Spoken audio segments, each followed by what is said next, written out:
Hello everyone. आज के video में देखेंगे साइकोलॉजी पेपर 2 का प्रैक्टिस सेट 11। इससे पहले हमने 10 प्रैक्टिस सेट कर रखा है जो काफ़ी ज़्यादा इंपॉर्टेंट है आपके बिहार स्टेट 2024 के लिए। अगर आपने वो सारे वीडियो नहीं देखा है तो आप जाकर वीडियो के प्लेलिस्ट में चेकआउट कर सकते हैं। और ये सारे क्वेश्चन आपके एनसीईआरटी और एससीईआरटी अकॉर्डिंग है, जो आपके सिलेबस और आपके प्रीवियस ईयर क्वेश्चन के अकॉर्डिंग बनाए गए हैं। अगर आप सच में सीरियस हो बिहार स्टेट 2024 को क्लियर करने के लिए, तो आप लोग के लिए दिया जा रहा है टोटल 20 प्लस प्रैक्टिस सेट और टॉपिक वाइज थ्योरी, जो मिलेगा सिर्फ आपको 201 रुपये में, जो भी आपके पॉकेट मनी से काफ़ी ज़्यादा कम है। और बहुत सारे अभी तक बहुत बच्चे ले चुके हैं। अगर आप सच में सीरियस हो बिहार स्टेट को क्लियर करने के लिए, तो आप मुझे इस नंबर पे आप मुझे व्हाट्सअप कर सकते हैं, या आप इस वीडियो के कमेंट बॉक्स में आप कमेंट कर सकते हो। अगर आप पीडीएफ डाउनलोड करना चाहते हो तो आप मेरे टेलीग्राम चैनल पर जाकर ज्वाइन कर सकते हो, जिसका लिंक मैंने डिस्क्रिप्शन बॉक्स और कमेंट बॉक्स में मैंने दे रखा हुआ है। चलिए शुरू करते हैं आज का पहला क्वेश्चन, और वीडियो को लाइक शेयर करना बिल्कुल मत भूलिएगा।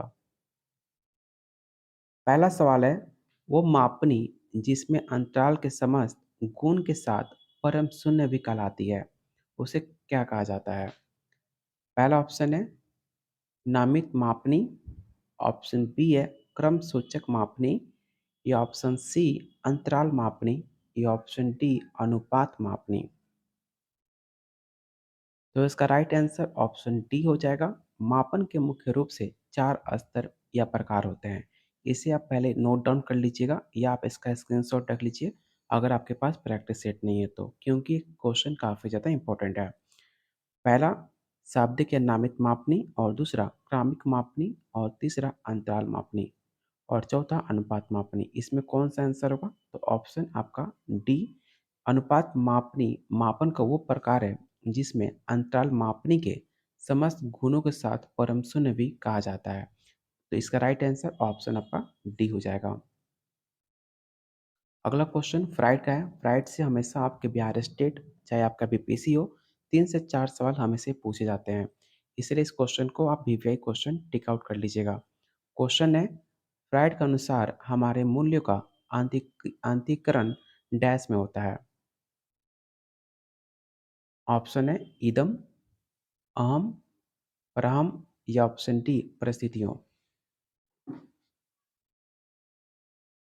तो इसका राइट आंसर ऑप्शन सी होगा। सिगमंड फ्राइड ने व्यक्तित्व को स्पष्ट करने के लिए मनोविश्लेषणात्मक सिद्धांत का प्रतिपादन किया था, जो मैंने आपको डिटेल में ऑलरेडी बता चुका हूँ, कितनी बार अपने वीडियो में बता चुका है।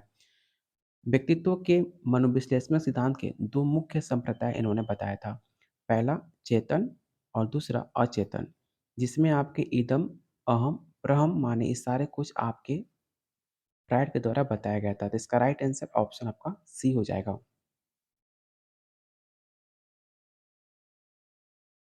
अगला क्वेश्चन कह रहा है, व्यवहारवादी डैश ने कहा था कि मुझे नवजात शिशु दे दो, मैं उसे डॉक्टर, वकील, चोर, या जो चाहूँ उसे बना सकता हूँ। ये काफ़ी ज़्यादा फेमस स्टेटमेंट है आपके साइकोलॉजी पेपर का। इसलिए इस क्वेश्चन को आप वीवीआई क्वेश्चन टिक आउट कर लेना। ये हर बार आपके साइकोलॉजी पेपर में सवाल पूछा ही जाता है, क्योंकि और स्टेटमेंट से आपके 3 से 4 सवाल आपके हर बार आपके स्टेट में और बीपीएससी में पूछा जाता है। इसलिए इस क्वेश्चन को आप वीवीआई क्वेश्चन तौर पर लेना। पहला ऑप्शन है फ्रीमैन, न्यूमैन, ऑप्शन सी है वाटसन, या ऑप्शन डी होल्जिंगर। तो आपको पता होना चाहिए, आपको सबसे पहले इस 4 ऑप्शन में जानना चाहिए कि कौन ऐसा वैज्ञानिक है जो आपके व्यवहारवादी थे। तो वाटसन आपके व्यवहारवादी सिद्धांत के प्रतिपादक माने जाते हैं। तो उन्होंने कहा था कि अगर आप कोई भी नवजात शिशु मुझे देते हो, तो मैं उसे जो चाहूँ मैं उसे बना सकता हूँ। चाहे मैं उसको डॉक्टर बना सकता हूँ, वकील बना सकता हूँ, चोर बना सकता हूँ, या जो चाहूँ बना सकता हूँ। जैसे आप समाज में रहोगे, जैसे आप परवरिश दोगे छोटे बच्चे से, तो आप उसको जैसे चाहो उसको वैसे सिचुएशन में ढाल सकते हो। ये स्टेटमेंट आपके वाटसन का था, जो आपके व्यवहारवादी सिद्धांत के प्रतिपादक माने जाते हैं। इसका राइट आंसर ऑप्शन आपका सी हो जाएगा। क्वेश्चन 4 कह रहा है, ध्यान आकर्षित होने में डैश का प्रमुख भूमिका होती है। पहला ऑप्शन है ध्यान की तीव्रता, ऑप्शन बी है उद्दीपन की उपदेयता, या ऑप्शन सी उद्दीपन की विश्वसनीयता, या ऑप्शन डी उद्दीपन की सक्रियता। तो इसका राइट आंसर ऑप्शन आपका ए हो जाएगा। उद्दीपन की तीव्रता ध्यान आकर्षित करने के लिए महत्वपूर्ण भूमिका निभाती है, क्योंकि इसमें उद्दीपन की तीव्रता जितनी ज़्यादा होगी, व्यक्ति ना चाहते हुए भी उसकी तरफ आकर्षित हो जाता है। तो पता नहीं ऐसा होता है कि नहीं होता, मुझे नहीं पता, लेकिन फिर भी इसका राइट आंसर ऑप्शन आप ए टिक आउट करोगे। क्वेश्चन 5 कह रहा है डैश छात्र में रुचि उत्पन्न करने की कला होनी चाहिए। पहला ऑप्शन है शिक्षण, सहानुभूति, समदृष्टि या ऑप्शन डी प्रेरणा। काफ़ी ज़्यादा इंपॉर्टेंट क्वेश्चन है, स्पेशली बिहार स्टेट 2024 के लिए। इस क्वेश्चन को आप वीवीआई क्वेश्चन टेक आउट कर लेना। और इसका राइट आंसर ऑप्शन डी होगा। प्रेरणा पाकर बच्चे पढ़ाई में रुचि लेने लगते हैं, जिससे ज्ञान अर्जन की गति भी तेज हो जाती है। इस संदर्भ में आपके थॉमसन जो वैज्ञानिक है, उन्होंने लिखा भी था कि प्रेरणा छात्र में रुचि उत्पन्न करने की एक कला मानी जाती है। और ये काफ़ी ज़्यादा फेमस आपका स्टेटमेंट है साइकोलॉजी पेपर का। तो इसका राइट आंसर ऑप्शन डी होगा। और इनका नाम भी याद रखिएगा, थॉमसन। अगला क्वेश्चन आपके फ्राइड से है, और फ्राइड से हमेशा क्वेश्चन काफ़ी इंपॉर्टेंट होता है, तो इसे आप इंपॉर्टेंट क्वेश्चन के तौर पर लीजिएगा। और आपको बताना है कि फ्राइड के अनुसार आपके पास 4 ऑप्शन है, इनमें कौन सा ऑप्शन आपका सही है। चलिए पढ़ते हैं पहला ऑप्शन। पहला ऑप्शन है ग्रहण किए या सीखे हुए तथ्यों को धारणा करने या पुनः स्मरण करने की असफलता को विस्मरण कहते हैं। तो ऐसा कुछ नहीं होता, पहला आपका गलत है मेरे अकॉर्डिंग। सेकंड ऑप्शन है विस्मरण का अर्थ है किसी समय प्रयत्न करने पर भी किसी पूर्व अनुभव का स्मरण करने या पहले की सीखी हुई किसी कार्य की करने की असफलता। तो ये भी आपका स्टेटमेंट आपका गलत है। फ्राइड के अनुसार आपका तीसरा ऑप्शन विस्मरण की वो प्रवृत्ति जिसके द्वारा दुख अनुभव को स्मृति से अलग कर दिया जाता है, उसे आपका स्टेटमेंट ये फ्राइड से मैच करता है। इसलिए इसका राइट आंसर ऑप्शन आपका सी होगा। और ऑप्शन डी है उपरोक्त में से कोई नहीं। तो ऑप्शन सी आपके फ्राइड के अनुसार ऑप्शन सी राइट आंसर होगा। क्वेश्चन 7 कह रहा है एस ओ आर किसके द्वारा प्रस्तावित किया गया था। मतलब आपको जो एस ओ आर है, ये किसके द्वारा प्रतिपादित किया गया था, आपको ये बताना है। पहला ऑप्शन है वाटसन, कोफका, कोहलर या ऑप्शन डी गेस्टाल्ट वादी मनोवैज्ञानिक। तो आपके गेस्टवाल्ट मनोवैज्ञानिक आपके कोफका और कोहलर दोनों हैं। तो थर्ड ऑप्शन का ना होना भी, मतलब जो डी ऑप्शन है, डी ऑप्शन ना भी देता तो भी चलता, क्योंकि कोफका और कोहलर आपके गेस्टवाल्टिस मनोवैज्ञानिक माने जाते हैं। और जो आपके एस ओ आर जो थ्योरी है, वो आपके वुडवर्थ ने दिया था, आप यहाँ देख सकते हो, जो आपके अमेरिका के वैज्ञानिक माने जाते हैं। तो इसका राइट आंसर ऑप्शन इसका वुडवर्थ होगा, जो आपके ऑप्शन में नहीं दिया गया है। तो ऑप्शन आपका गलत है, लेकिन इसका राइट आंसर आपको पता होना चाहिए कि जो एस ओ आर है, जिसे आप इंग्लिश में स्टिमुलस ऑर्गेनिज्म रिस्पॉन्स के नाम से जानते हो, जिसके प्रतिपादक आपके अमेरिकी वैज्ञानिक वुडवर्थ ने किया था। इसे आप जरूर याद रखिएगा, ऑप्शन आपका वुडवर्थ राइट आंसर होगा। क्वेश्चन 8 कह रहा है ध्यान को केंद्रित करने की आंतरिक दशा क्या है।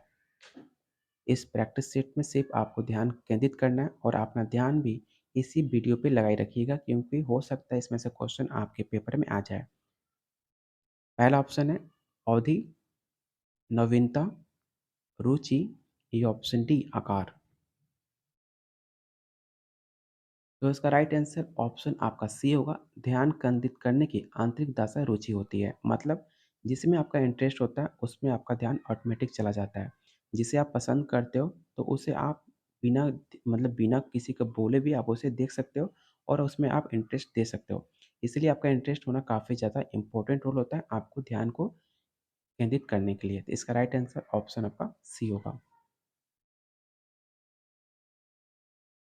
एक परिस्थिति में अर्जित ज्ञान की दूसरी परिस्थिति उपयोग क्या कहलाता है। मतलब एक ऐसा काम जिसमें आपने ऑलरेडी ज्ञान ले रखा हुआ है, जिसे आप एक्सपीरियंस के नाम से जानते हो, और दूसरे काम में उसका हेल्प मिले, उसे क्या कहा जाएगा। पहला ऑप्शन है सीखने की विधियाँ, ऑप्शन बी है सीखने में ट्रांसफ़र, ऑप्शन सी है सीखने में पठार, या ऑप्शन डी सीखने में रुचि। तो मैंने पिछले क्लास में आपको बता चुका हूँ कि जब एक चीज़ दूसरे काम में उसकी हेल्प मिले, ये तो उसे हम सीखने में ट्रांसफ़र कहते हैं। मतलब एक ज्ञान को दूसरे ज्ञान में आपको हेल्प मिली है, उसे ट्रांसफ़र कर रहे हैं, जो आपको एक्सपीरियंस काम आ रहा है।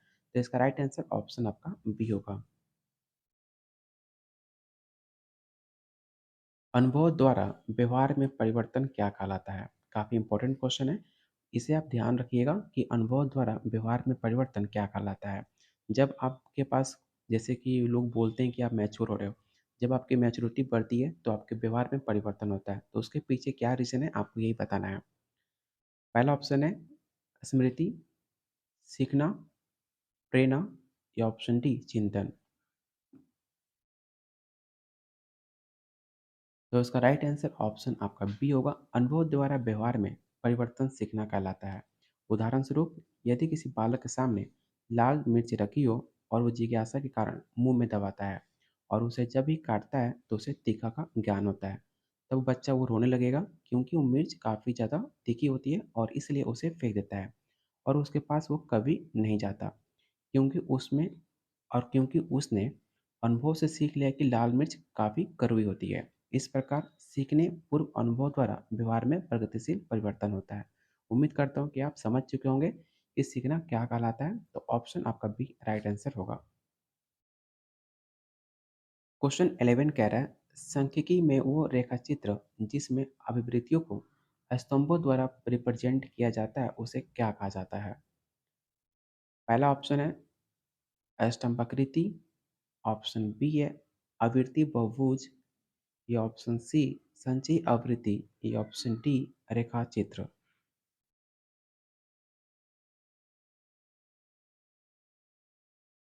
तो इसका राइट आंसर ऑप्शन आपका ई हो जाएगा। विकास की किस अवस्था में बुद्धि का अधिकतम विकास होता है? काफी इंपॉर्टेंट क्वेश्चन है। इस क्वेश्चन को आप वीवीआई क्वेश्चन टिक आउट कर लेना। और इस साल ऑलरेडी आपके स्टेट एग्जाम में पूछे जा चुके हैं। पहला ऑप्शन है बाल्यावस्था, सहसावस्था, किशोरावस्था, या ऑप्शन डी पौरावस्था।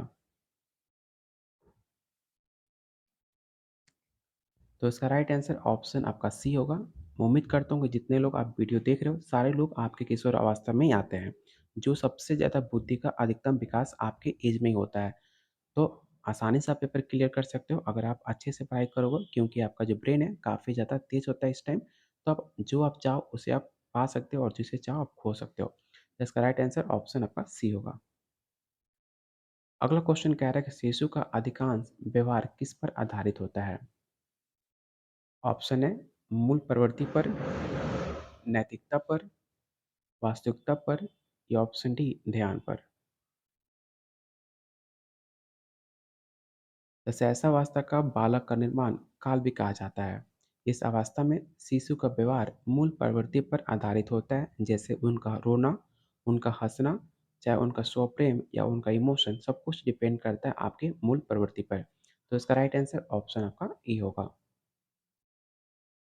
अगला क्वेश्चन आपके स्टेट एग्जाम में ऑलरेडी पूछा जा चुका है कि अंतर्दृष्टि, जिसे आप सोच का सिद्धांत के नाम से भी जानते हो, द्वारा सीखने का सिद्धांत में कोलर ने किस पर प्रयोग किया था? मैंने ऑलरेडी आपको कई बार बता चुका हूँ कि कोलर, पियाजे, आपके जितने सारे वैज्ञानिक हैं उन्होंने किस किस पर प्रयोग किया था। पहला ऑप्शन है कुत्ते, वन मानुस पर, बिल्ली पर, या चूहे पर। तो कुत्ते पे आपके पावलोव ने किया था, इसे याद रखिएगा। बनमानुस पे आपके कॉलर साहब ने किया था, बिली पे थॉर्नडाइक ने किया था, चूहे पे आपके स्किनर ने किया था। ठीक है, इससे आप चारों पॉइंट याद रखिएगा, क्योंकि घुमा फिरा कर एक ही क्वेश्चन कई बार पूछ लेता है और क्वेश्चन पूछने का तरीका अलग होता है लेकिन पूछता सेम ही है। इसलिए चारों पॉइंट याद रखिएगा कि कौन किस पे प्रयोग किया था। तो इसका राइट आंसर ऑप्शन आपका बी हो जाएगा। ये आवश्यक नहीं है कि उच्च बुद्धि लब्धि वाले बच्चे डैश में भी उच्च होंगे। मतलब ऐसा बच्चे जिनका आईक्यू काफ़ी ज़्यादा होता है, वो ज़रूरी नहीं है कि बच्चे डैश में भी ऊँचे होंगे। पहला ऑप्शन है सृजनशीलता, ऑप्शन बी है अध्ययन, या ऑप्शन सी विश्लेषण करने में, या ऑप्शन डी अच्छे अंक प्राप्त करने में। और काफ़ी ज़्यादा कन्फ्यूजिंग क्वेश्चन है, इसमें हम उम्मीद है कि मैक्सिमम बच्चे गलती करेंगे। इसलिए आप ध्यान से आंसर टिक आउट कीजिएगा और इस क्वेश्चन को आप वीवीआई क्वेश्चन टिक आउट कर लीजिएगा।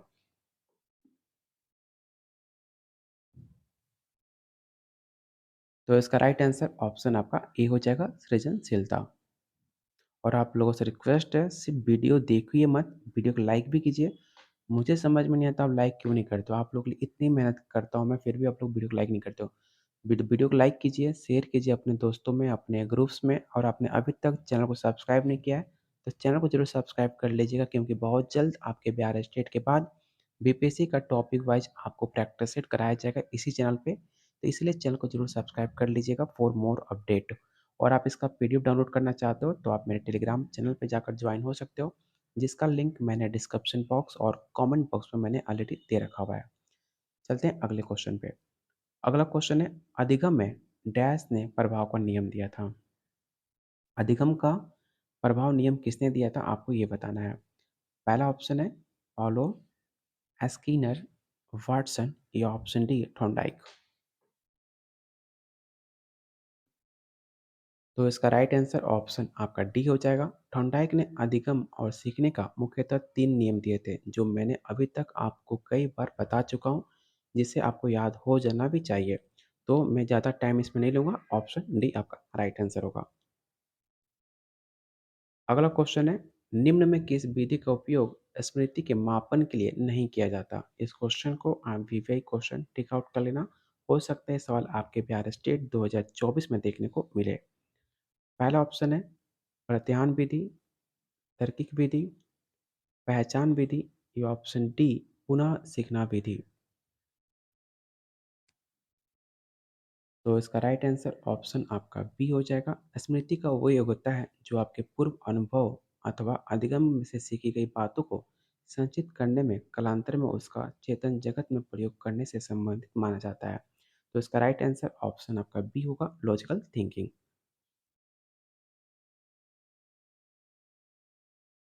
टैट से हमेशा आपके सवाल 1 से 2 सवाल आपके एग्जाम में पूछे जाते हैं साइकोलॉजी पेपर में।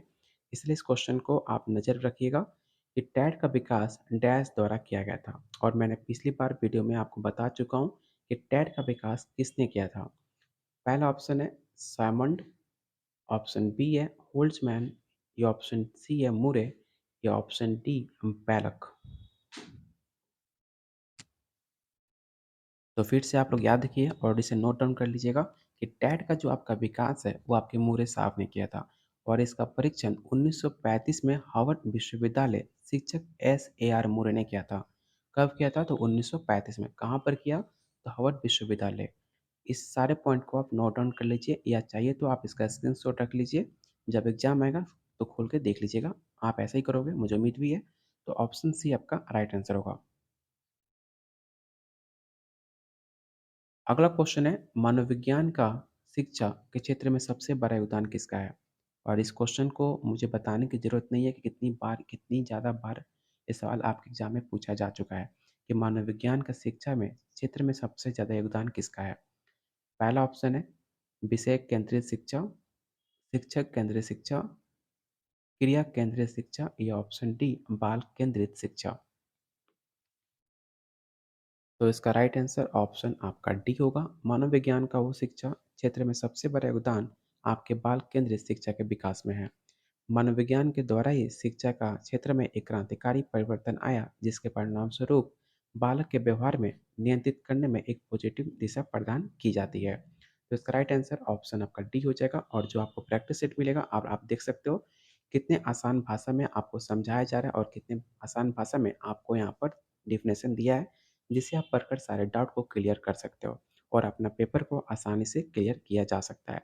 तो इसका राइट आंसर ऑप्शन आपका डी होगा। निम्नलिखित में कौन सा बुद्धि का और विकास के सिद्धांतों में संबंधित नहीं है? आपको बताना है कि बुद्धि और विकास का सिद्धांतों में कौन सा संबंधित नहीं है। इस संबंधित नहीं हो को जरूर हेडलाइट कर लीजिएगा। पहला ऑप्शन है निरंतरता का सिद्धांत, वर्गीकरण का सिद्धांत, समन्वय का सिद्धांत, या ऑप्शन डी व्यक्तित्व का सिद्धांत। तो काफ़ी इजी क्वेश्चन है, आपको पता होगा बुद्धि और विकास में आपका क्लासिफिकेशन नहीं होता, वर्गीकरण नहीं होता। तो इसका राइट आंसर ऑप्शन आपका बी हो जाएगा। क्वेश्चन 21 कह रहा है कक्षा शिक्षण में पाठ प्रस्तावना सोपान सीखने के किस नियम पर आधारित है? और इस क्वेश्चन को आप वीवीआई क्वेश्चन टिक आउट कर लेना। पहला ऑप्शन है प्रभाव का नियम, सदृश्यता का नियम, तत्परता का नियम, या ऑप्शन डी साचार्य का नियम। तो याद रखिएगा, इसका राइट आंसर ऑप्शन सी होगा। तत्परता में कार्य करने की शक्ति निहित रहती है तथा साथ में तत्परता से सक्रियता भी बढ़ जाती है, और तत्परता के नियम को थियरी के नियम के नाम से भी जानते हैं। तो इसका राइट आंसर ऑप्शन आपका सी होगा। और आज का लास्ट क्वेश्चन रहेगा, आपको बताना है कि संप्रत्यय निर्माण का प्रथम सोपान कौन सा है। काफ़ी बार ये सवाल आपके एग्जाम में पूछा जा चुका है कि संप्रत्यय निर्माण का प्रथम सोपान किसे कहा जाता है। पहला ऑप्शन है समानीकरण, विभेदीकरण, प्रत्यक्षीकरण या ऑप्शन डी पृथक्करण। तो इसका राइट आंसर ऑप्शन आपका सी होगा। संप्रत्यय निर्माण का सोपान निम्न है। प्रतिचीकरण, विभेदीकरण और पृथक्करण, सामान्यकरण, ये सब कुछ आपके संप्रदाय के अंदर आता है। तो इसका राइट आंसर ऑप्शन आपका सी हो जाएगा। उम्मीद करता हूँ आज का प्रैक्टिस सेट काफ़ी ज़्यादा इंपॉर्टेंट था और एक भी क्वेश्चन आपने मिस नहीं किया होगा। अगर आपने मिस किया होगा तो वीडियो को पूरा अंत तक देखिएगा, क्योंकि इसमें से क्वेश्चन आपके एग्जाम में पूछने के चांसेस काफ़ी ज़्यादा है। और आप लोग बताइएगा कि आउट ऑफ 22 आपने स्कोर कितनी करी। अगर आपका स्कोर 10 प्लस या 12 प्लस आ रहा है तो आपकी तैयारी काफ़ी अच्छी चल रही है। लेकिन अगर आपका बीपीएससी क्लियर करना चाहते हो तो आपको मार्क्स इसमें आपको 15 प्लस आना चाहिए। स्टेट क्वालीफाई करना है सिर्फ, तो आपको स्कोर 12 प्लस भी आ रहा हो तो आप भी स्टेट क्वालीफाई कर सकते हो। लेकिन अगर आपका स्कोर 15 प्लस आ रहा है तो आपकी तैयारी काफ़ी अच्छी चल रही है बीपीएससी को नज़र रखते हुए। अगर आप भी चाहते हो कि स्टेट के साथ साथ बीपीएससी का तैयारी करना, तो आप लोग के लिए दिया जा रहा है 20 plus practice set, topic wise theory, सिर्फ ₹201 में। और जिन्होंने पहले से प्रैक्टिस सेट ले रखा हुआ है, टॉपिक वाइज थ्योरी ले रखा है, तो उन लोग के लिए बहुत जल्द आप लोग के लिए नए क्वेश्चन आपको शेयर कर दिया जाएगा। बस जनवरी लास्ट तक आपको नए-नए क्वेश्चन मिल जाएँगे। अगर आप भी चाहते हो नए-नए क्वेश्चन और 20 plus practice set, topic wise theory, तो आप मुझे इस नंबर पे आप मुझे व्हाट्सएप कर सकते हो, या आप इस वीडियो के कमेंट बॉक्स में आप मुझे कमेंट कर सकते हैं। तब तक वीडियो को लाइक कीजिए, शेयर कीजिए अपने दोस्तों में, अपने ग्रुप्स में।